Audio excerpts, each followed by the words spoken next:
Richard Wagner's prose works. Know Thyself, from 1881.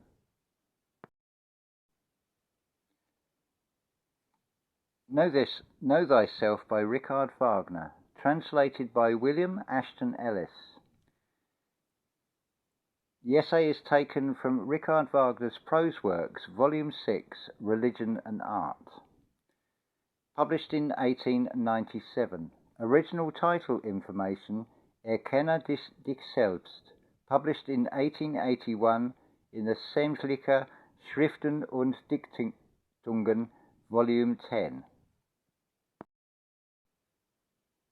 Know Thyself, a continuation of Religion and Art.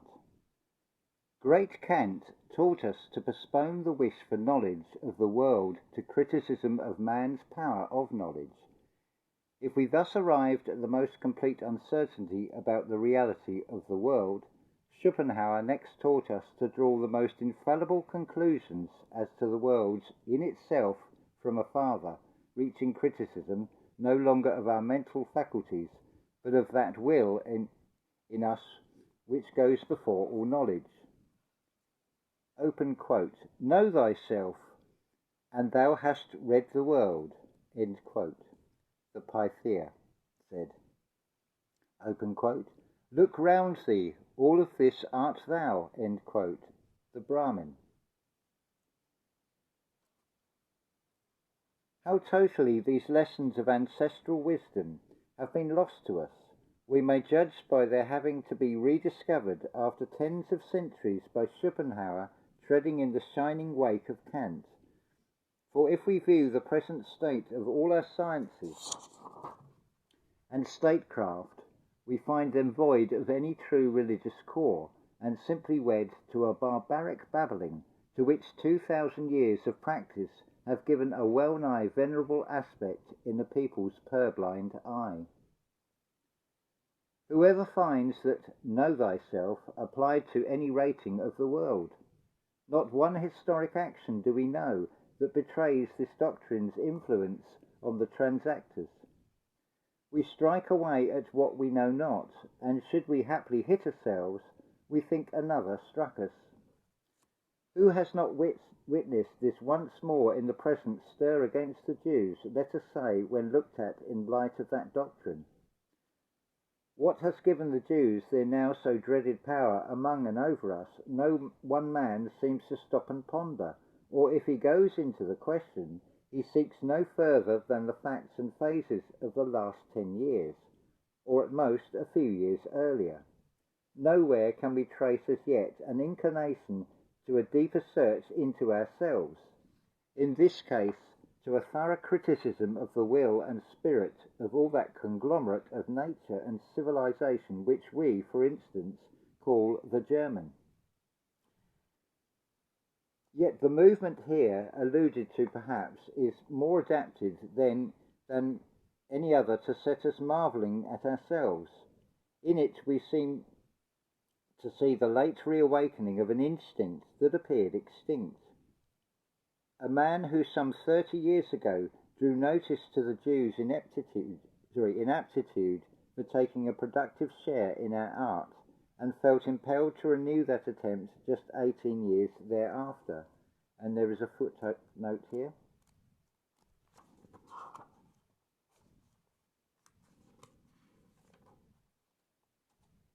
And the footnote reads, see Judaism in Music, Volume 3 of the present series.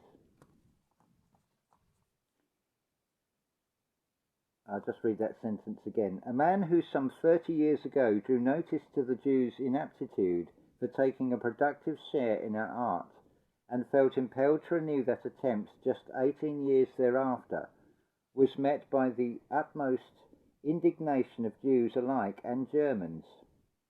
It became quite dangerous to breathe the word Jew with a doubtful accent. But what once roused the bitterest ill will when spoken on the field of ethical aesthetics, we suddenly hear cried in vulgar brutal tones upon the field of civic intercourse and party politics. The fact that lies between these two expressions is the bestowal of full right upon the Jews to regard themselves in all conceivable respects as Germans. And there is another footnote. Decreed by the Reichstag in 1871. I'll read the sentence again. The fact that lies between these two expressions is the bestowal of the full right upon Jews to regard themselves in all conceivable respects as Germans, much as a blanket authorized the blacks in Mexico to hold themselves for whites. Whoever weighs this matter well, even if its real absurdity escapes him, must at least be highly astonished at the levity, nay, the frivolity of our state authorities, who could decree so vast, so incomputable a transformation of our national system without the smallest sense of what they were doing. The formula ran as equalization of the rights of all German citizens, without regard to difference of confession. How was it possible for there to be Germans at any time who could conceive of all that keeps the Jewish stem so wide apart from us under the idea of a religious confession, seeing it was first and solely in German history that divisions arose in the Christian Church, which led to the state acknowledgement of various confessions? However, if only we will turn that know thyself with ruthless energy upon ourselves, this curiously perverted formula may afford us one of the principal clues to explanation of the seemingly inexplicable. The first thing, then, to strike us will be the recent experience that our clerics feel lamed at once in their agitation against the Jews, when Judaism itself is seized by the root, and the patriarchs, for instance, great Abraham in particular, are submitted to a criticism involving the actual text of the Mosaic books. And there is another footnote here.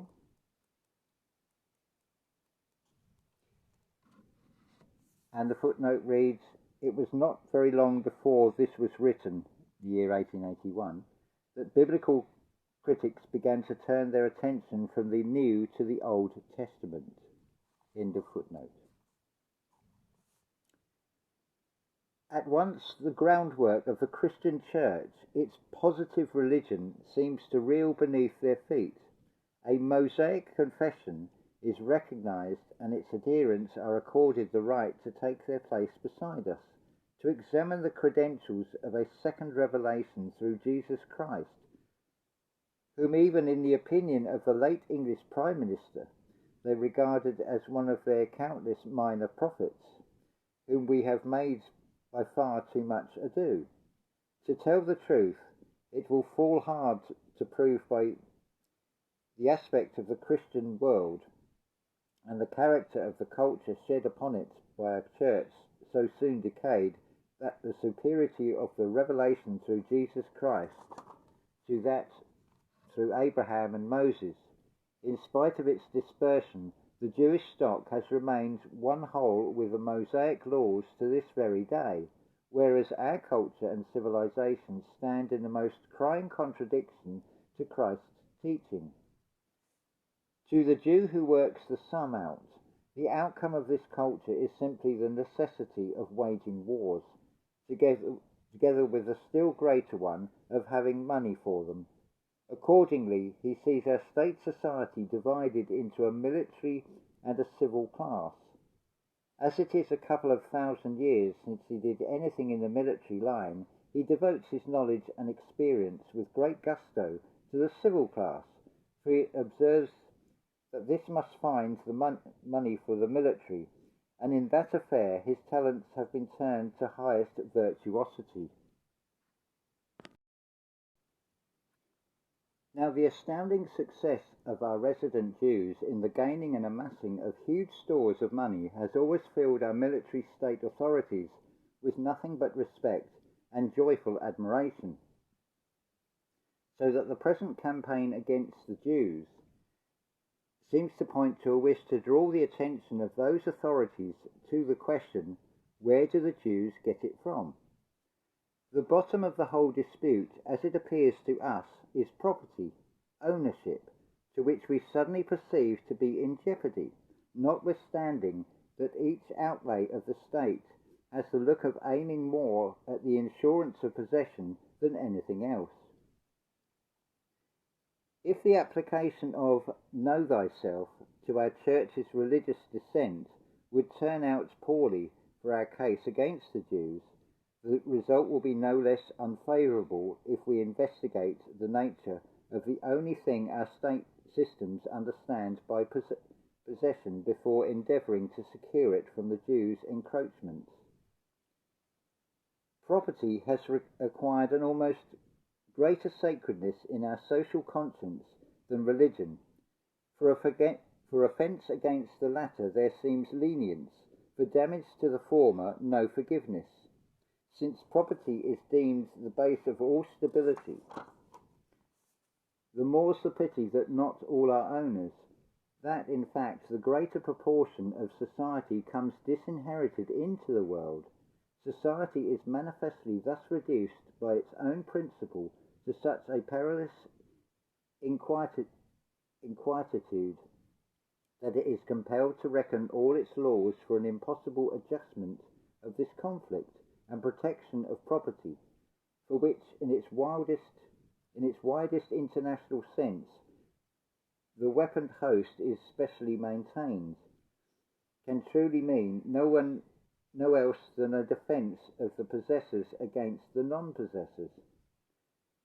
Many as are the earnest and sagacious brains that have applied themselves to this problem, its solution, such as that at last suggested of an equal division of all possessions, has not as yet been found amenable, and it seems as if the state's disposal of the apparently so simple idea of property had driven a beam into the body of mankind that dooms it to a lingering death of agony.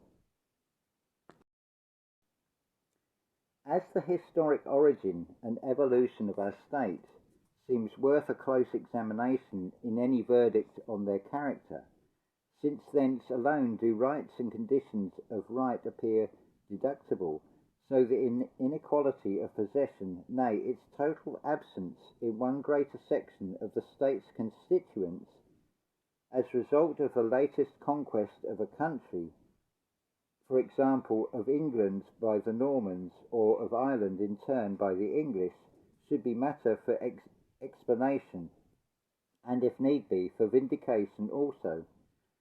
Far from embarking on inquiries of such difficulty ourselves, we have merely to point the patent metamorphosis of the original idea of property by the legal hallowing of usurpation, and to say that right by purchase nowadays has taken the place of right by earning, between which two came right by violence of seizure.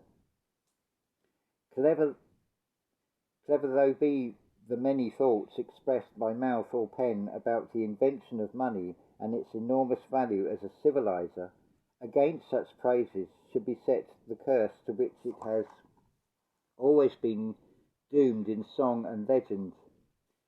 If gold here figures as to the demon strangling manhood's innocence, or our greatest poet shows at last the goblin's game of paper money, the Nibelung's fateful ring became a pocket-book, might well complete the eerie picture of a spectral world controller.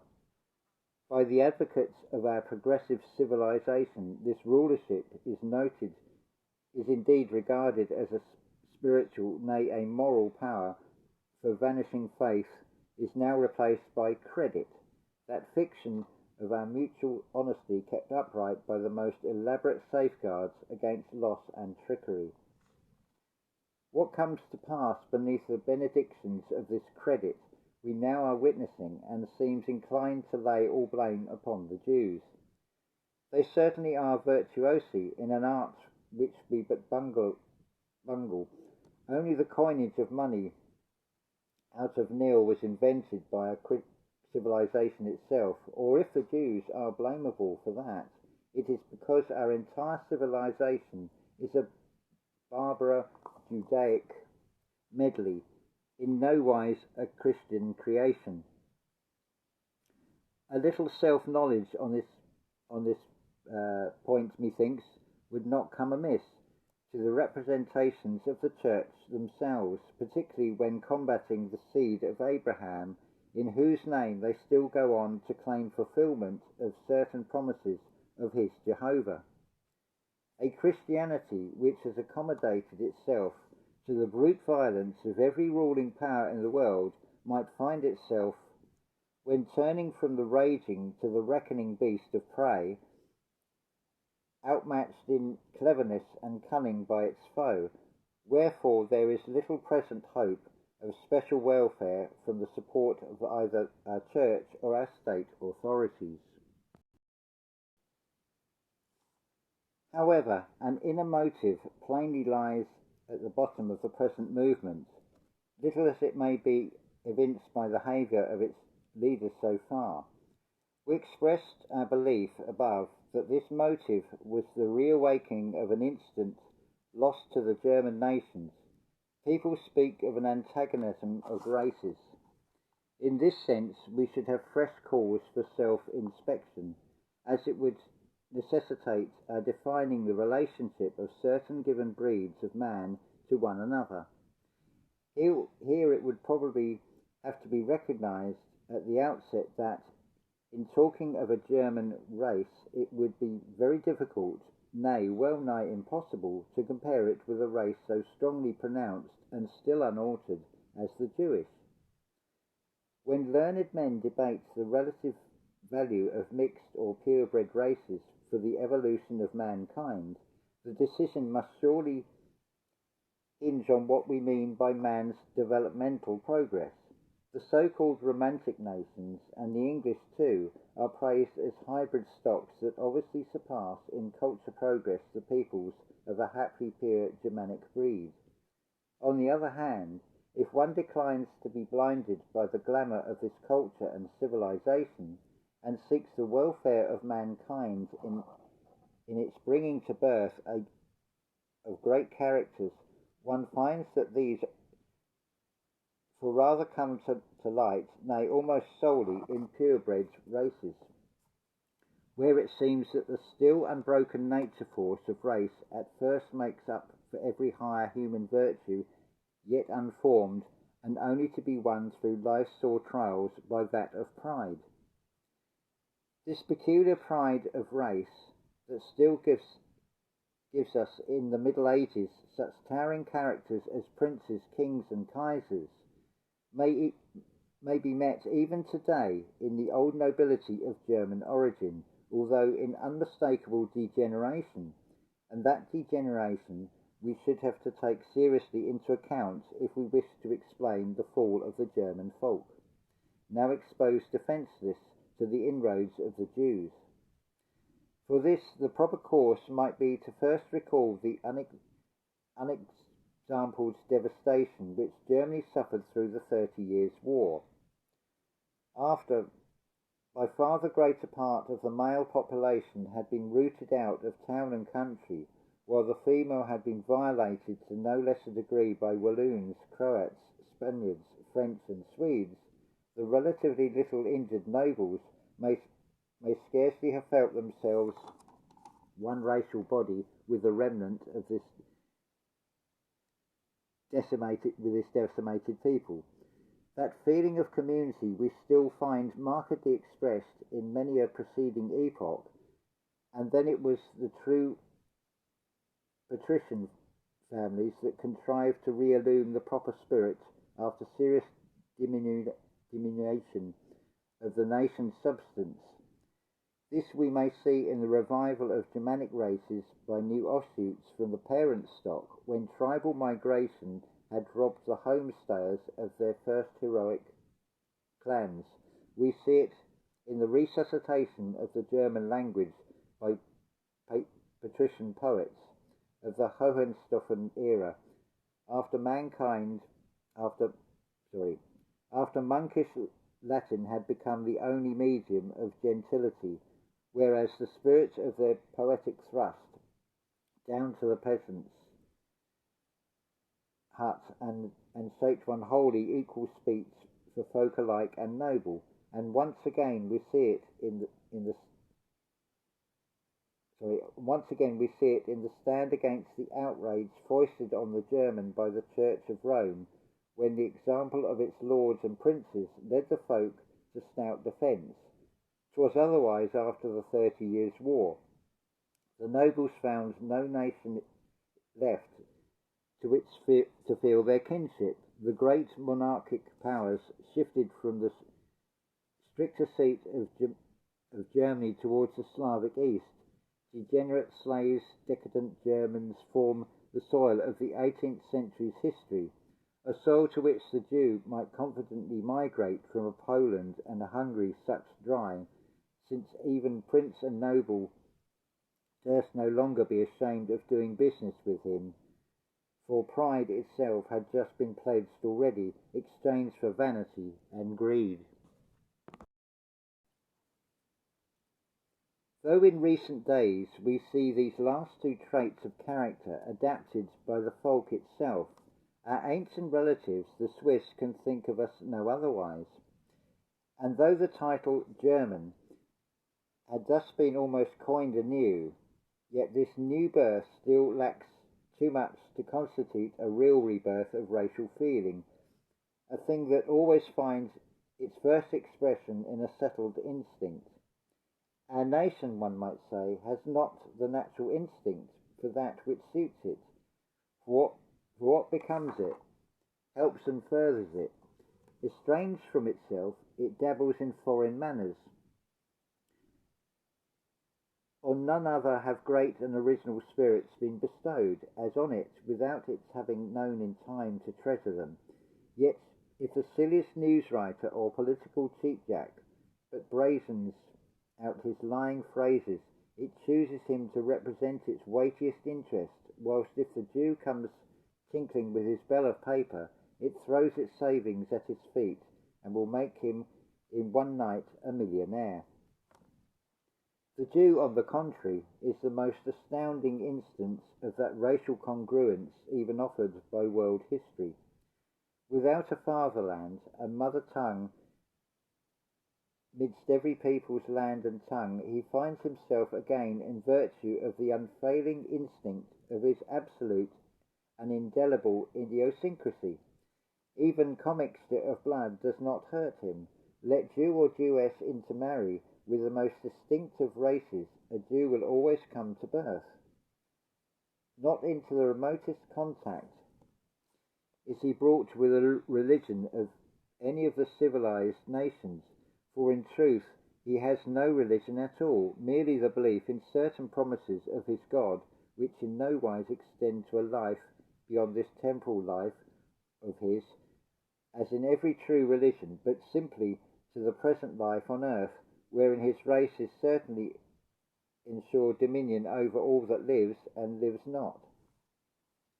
Thus the Jew has need to neither think nor chatter, not even to calculate, for the hardest calculation lies all cut and dried for him in an instinct shut against all ideality. A wonderful, unparalleled phenomenon, the plastic demon of man's downfall in triumphant surety, and the German citizen of state to boot, with a Mosaic confession, the darling of liberal princes and warrant of our national unity.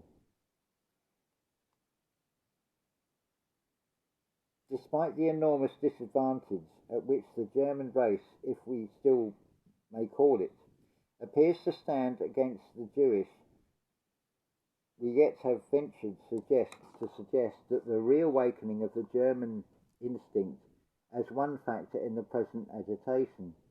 As, however, we have been obliged to discard all idea of its being a purely racial instinct, we perhaps might search for something higher, a bent that merely vaguely, and in brackets it says Wahnwille, close brackets, felt by the folk of today, would at first appear indeed as instinct, though really of far noble origin and loftier aim, and which might haply be defined as the spirit of the purely human.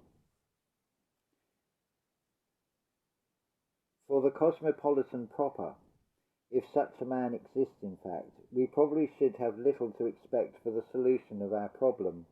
'Tis no small thing to run through the history of the world and yet preserve love for the human species.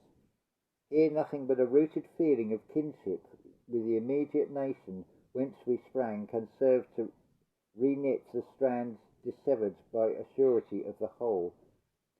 Here operates the thing we feel ourselves to be, we pity and strive our best to hope. As for the future of our nearer family, fatherland, mother tongue, woe to the man bereft of these, but what unmeasured happiness to recognize in one's mother tongue the speech of one's forefathers. Through such a tongue our feelings and beholdings stretch right back to earlier man himself. No fence and pale there hedge our nobles in, and far beyond the fatherland at last assigned us beyond the landmarks of historic knowledge, and all our outer trappings thence derived, we feel ourselves one kin with pristine man's creative beauty.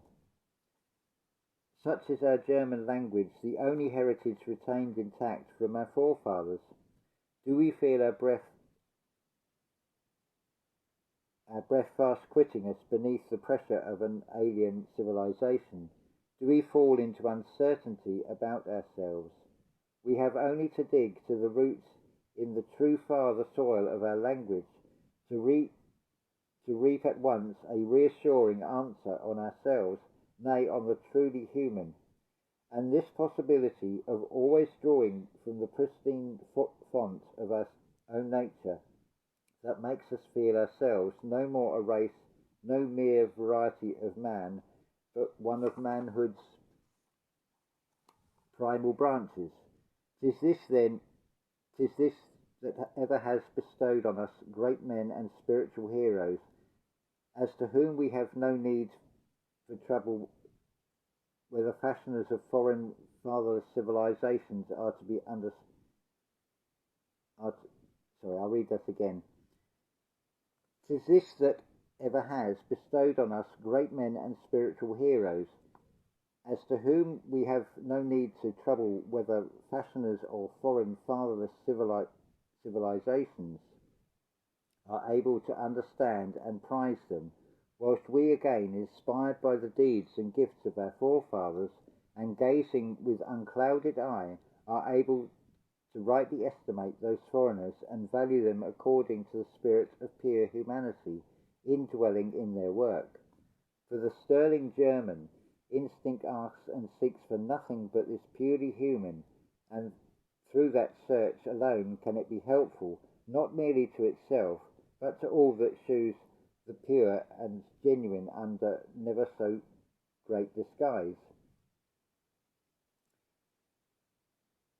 Whom could it escape that, suffering from the inability to truly manifest itself in either national or church religious life, this noble instinct could but lead a feeble, indistinct, misunderstandable, and scant existence hitherto?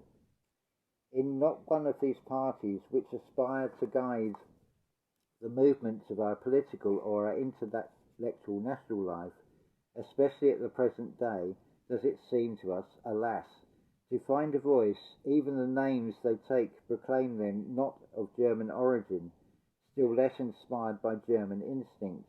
What conservatives, liberals and conservative liberals, and finally democrats, socialists or even social democrats, etc., have lately uttered on the Jewish question must seem to us a trifle foolish, for none of these parties would think of testing that know thyself upon themselves, not even the most indefinite and therefore the only one that styles itself in German the Progress Party. There we can see nothing but a clash of interests where object is common to all of the disputants, common and ignoble. Plainly the side most strongly organized, i.e. the most unscrupulous, will bear away the prize. With all our comprehensiveness, state and national economy, it would seem that we are victims to a dream now now flattering, now terrifying, and finally asphyxiating. All are panting to awake therefrom, but it is in the dream's peculiarity that so long as it enmeshes us, we take it for real life and fight against our waking as though we fought with death. At last, one crowning horror gives the tortured wretch the needful strength. He wakes, and what he held most real was but a figment of the demon of distraught mankind. We who belong to none of all those parties, but seek one welfare solely in man's awakening to his simple hallowed dignity, we who are excluded from these parties are as useless persons, and yet are sympathetically troubled by them. We can only stand and watch the spasms of the dreamer, since no cry of ours can pierce to him. So let us save and tend and brace our best of forces to bear a noble cordial to the sleeper when he wakes, as of himself he must at last, but only when the fiend who keeps those ravers in the mania of their party strife no more can find a where or when to lurk among us, will there also be no longer any Jews. And the very stimulus of the present movement, conceivable among ourselves alone, might bring this great solution within reach of us Germans, rather than of any other nation, if only we would boldly take that know thyself and apply it to the inmost quick of our existence. That we have naught to fear from ultimate knowledge, if but we conquer all false shame and quarry deep enough, we hope the anxious may have culled from the above. And that is the conclusion of Know Thyself by Richard Wagner, originally published in 1881.